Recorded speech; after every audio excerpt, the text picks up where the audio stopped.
Hi అండి, అందరికీ నమస్తే. ఈరోజు మన వీడియో వచ్చేసి Deepavali special sweet puri recipe బెల్లం పాకంతో హెల్తీగా ఈజీగా ఎలా ప్రిపేర్ చేసుకోవాలో చూద్దాం.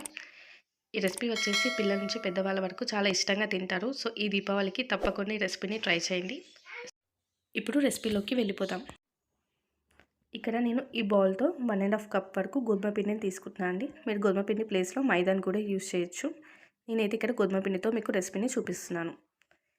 ఇలా 1.5 కప్ వరకు మనం గోధుమ పిండిని తీసుకుందాం.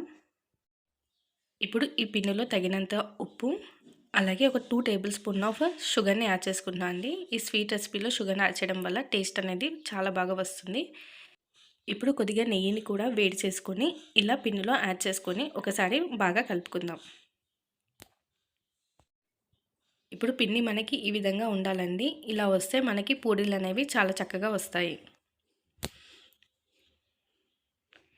ఇప్పుడు కొద్దిగా వాటర్ పోస్తూ మనం పూరీ పిండి ఎలా తడుపుకుంటామో ఆ విధంగానే తడుపుకుందాం. ఈ విధంగా కొద్దిగా వాటర్ వేస్తూ పిండిని మిక్స్ చేసుకుందాం. ఈ విధంగా మిక్స్ చేసుకున్న పిండిని ఒక 15 నిమిషాలు నానబెట్టుకుందాం. పిండి నానే టైం వరకు మనము బెల్లం పాకాన్ని ప్రిపేర్ చేసుకుందాం.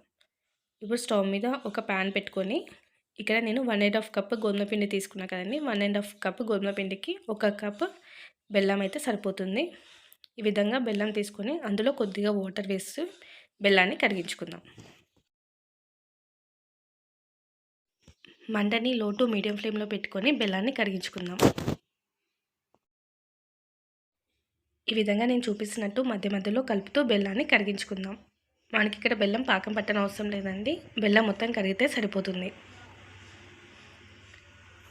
ఈ విధంగా ఉంటే మనకు సరిపోతుందండి. ఇప్పుడు స్టవ్ ఆఫ్ చేసి ఇది పక్కన పెట్టేసుకుందాం. ఇప్పుడు ఒక మిక్సీ జార్ తీసుకొని అందులో ఒక 1/2 కప్ పుట్నాలు వేసుకోండి. అలాగే 2 to 3 టేబుల్ స్పూన్ షుగర్ని యాడ్ చేసుకొని 2 యాలకులు కూడా యాడ్ చేసుకోండి. దీన్ని మెత్తటి ఫైన్ పౌడర్లో మిక్సీ పట్టుకొని పక్కన పెట్టుకోండి. ఇది మనం చివరిలో వాడతాము. అప్పుడు నేను చెప్తాను ఎలా యూజ్ చేయాలో. ఇప్పుడు ఇలా ఒక 15 నిమిషాలు నాన్న పిండిని తీసుకొని మళ్ళీ ఒకసారి బాగా మిక్స్ చేసుకుందాం.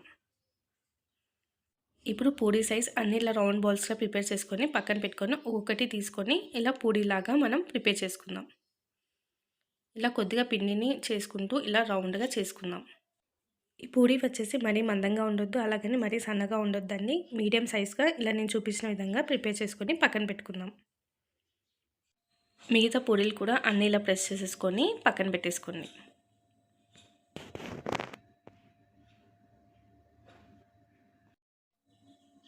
ఇప్పుడు స్టవ్ మీద ఒక కడాయిని పెట్టుకొని ఆయిల్ హీట్ అయిన తర్వాత ఇలా ఒక్కొక్క పూరీ వేస్తూ కాల్చుకోండి. ఈ పూరి మరీ క్రిస్పీగా కాల్చుకోకూడదండి. మరీ రెడ్ కలర్ అయ్యే వరకు కాల్చుకోవద్దు.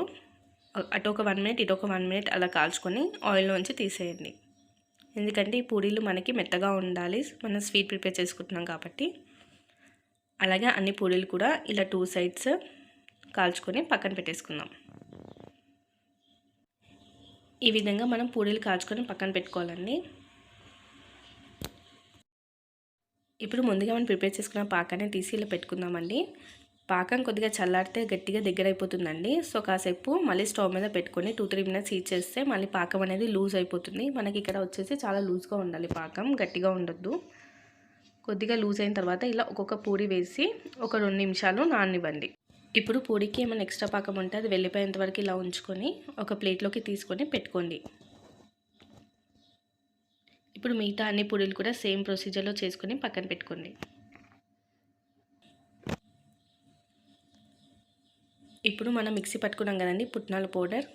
ఇప్పుడు అది ఒక 1 టేబుల్ స్పూన్ తీసుకొని ఇలా పూరీ మధ్యలో ఇలా వేసుకోండి. దీనివల్ల మనకి ఎక్స్ట్రా ఫ్లేవర్ అనేది యాడ్ అవుతుంది. స్వీట్ పూరీ టేస్ట్ అనేది మరింత చాలా బాగా వస్తుంది. ఇలా నేను చూపిస్తున్నట్టు 1 సైడ్ ఫోల్డ్ చేసుకోండి. ఇలా కొద్దిగా ఫోల్డ్ చేస్తే అది అతుక్కుంటుందండి, సరిపోతుంది. సేమ్ ఇదే ప్రొసీజర్లో అన్ని పూరీస్ కూడా ప్రిపేర్ చేసుకోండి.